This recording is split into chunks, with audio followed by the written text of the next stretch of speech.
You mean I could grow like 100 tomato plants and it'd be okay and I'd still have room? This is awesome!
Good morning, beautiful people. It is not too terribly sunny and hot today, so we are going to take this opportunity to plant more of the garden.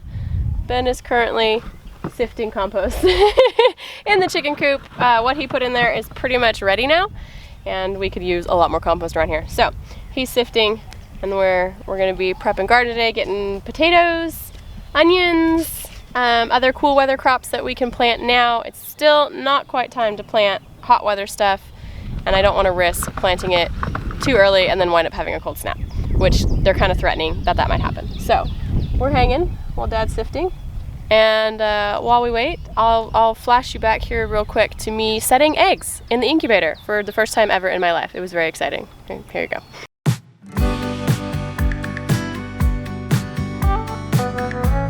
We want to get some more self-sustainability going, since, I mean, we can, and you know, you never know what the world's gonna do. So, we have Chuck and his ladies. They are Australorps, and as Munchie pointed out in the last video, we have some other colorful chickens in there. We've stuck our Americana, blue eggs, and then some Icelandics out there. We are going to experiment with hatching eggs, and Ben wanted to try putting, it's really bright out here, sorry. Ben wanted to try putting some different breeds in there. Jeez, I'm just like having no luck with the light. Hey, there we go. Different breeds out there to try. So obviously we're not doing these for like a perfected pure line breeding. We're keeping some Australorp eggs. So we have the girls, we're getting those ones. I've saved those, and then we're saving the others, the Americana and the Ices, to see what we get. I mean, you never know. We figured if nothing else, we'll eat them, or we'll get some really beautiful, funky colored eggs. I don't know, we'll see. So, I set up the Homestead, the incubator that we had. We talked about it for a minute in a previous video, and I had to fiddle with it for like a day or two. I tried messing with it yesterday, and you just have to sit and mess with the temperature gauge and all that to increase everything and get the humidity right and whatnot. So I've let it sit for the required 24-hour period that they suggest to get it like situated, and I have eggs ready, so I guess we'll just stick these in here and see what happens. This is totally not the best setup for this. We have literally no room in our RV to put this thing. So I've stuck it out here in the mobile home. You're supposed to put it in a place that has stable temperatures, but we don't have that, so this will just have to work. How many eggs can we fit in the incubator?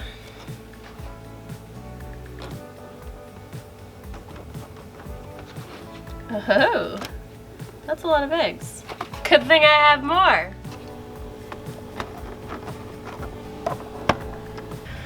All right, here goes nothing. Mark the calendar. We'll check them in a couple days, candle them, see if anything's going on. Not that I know what I'm looking for, but we'll just pretend. And I'm supposed to be 21 days, so we'll see. I'm hopeful. I mean, Chuck's been busy, so assuming he's been actually doing what he's supposed to be doing, we should hopefully have chicks. I'm thinking it's probably not going to be a big outcome, maybe 50%. We'll see. But hey, better than nothing, and trying to be more sustainable and provide more for ourselves is always a good thing, right?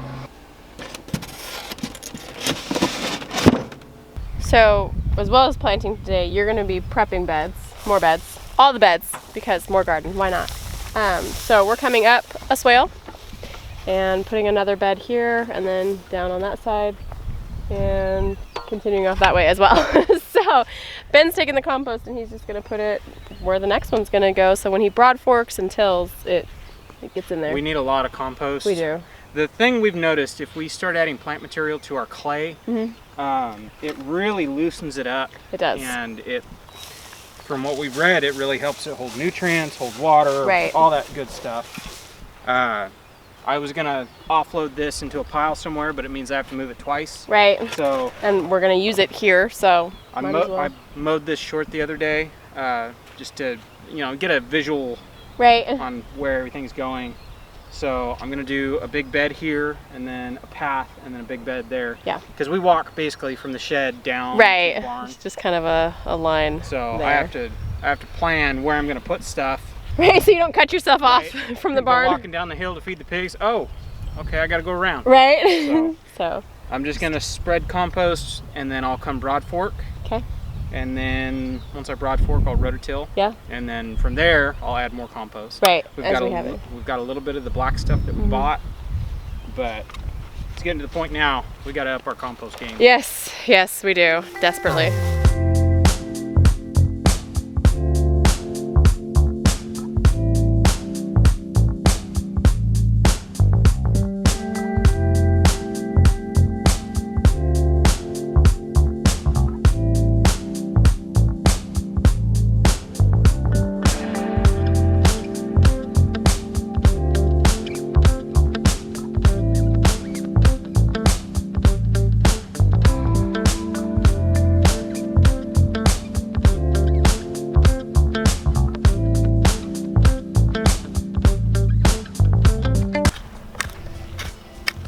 Right now, what are you doing? I'm getting ready to plant taters. We are a little late in the season, but we're just gonna go for it and see what happens. First making the, I guess, slot for the potatoes. Slot, yes. It's called a furrow. Making a slot. I like slot. It works. Hey, it's literally just a slot. It is. Yep. So, we are going to make this slot, because you have to bury potatoes and then you keep burying them and keep burying them as they grow.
All right, we have one bed planted.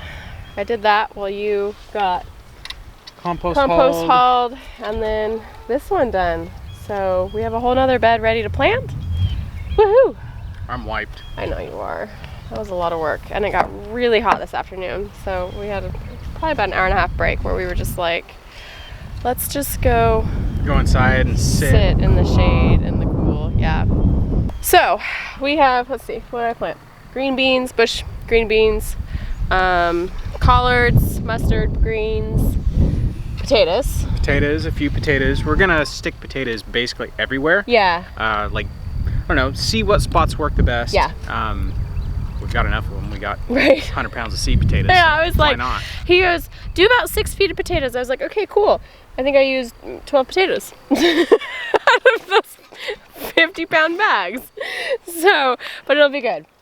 So you can never have too many potatoes. You can never have too many potatoes. I'm really hoping that they grow. We have not had luck with potatoes. I mean, no, we've only tried, what, twice, I think? Yeah, the 2 times if you don't water stuff doesn't do very good. That's very true. And in California, you have to water it a lot because it doesn't rain there. So, and then I got our little chard bed.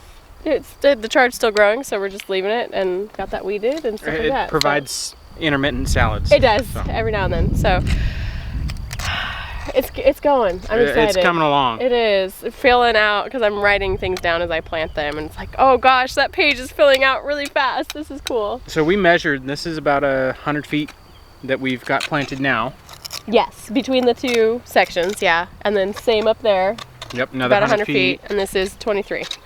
So that would be 223 feet if we fill it all. And we're planning to do possibly more beds, like further down past the fire pit and stuff like that. So we'll see. I mean, it kind of depends. It's coming. It is. I mean, we were talking today, we were like, we could do a whole bed of tomatoes, like a whole bed of tomatoes. That would be crazy. It's funny going from tiny backyard where we had little space. I was very careful with our spacing because, you only have so much space and you want to grow this many things. So you put, 3 or 4 of that and 3 or 4 of this. And now it's like, you mean I could grow like 100 tomato plants and it'd be okay and I'd still have room? This is awesome. So I think we're gonna go. I'm gonna go barbecue. Yep, we're having burgers tonight, so go sit you down in front of the fire and let you like chill for a minute. And, you don't really chill next to a fire. Okay, just hang out for a minute. You sweat, but sweating doesn't sound fun. It's not manual labor, so right. It's good. It's good. And we're gonna eat some burgers and just call it a night. It was a good day. It was a productive weekend. It was. It was a very productive weekend. Really good. So that's it for today. We will catch you guys on the next one. Bye.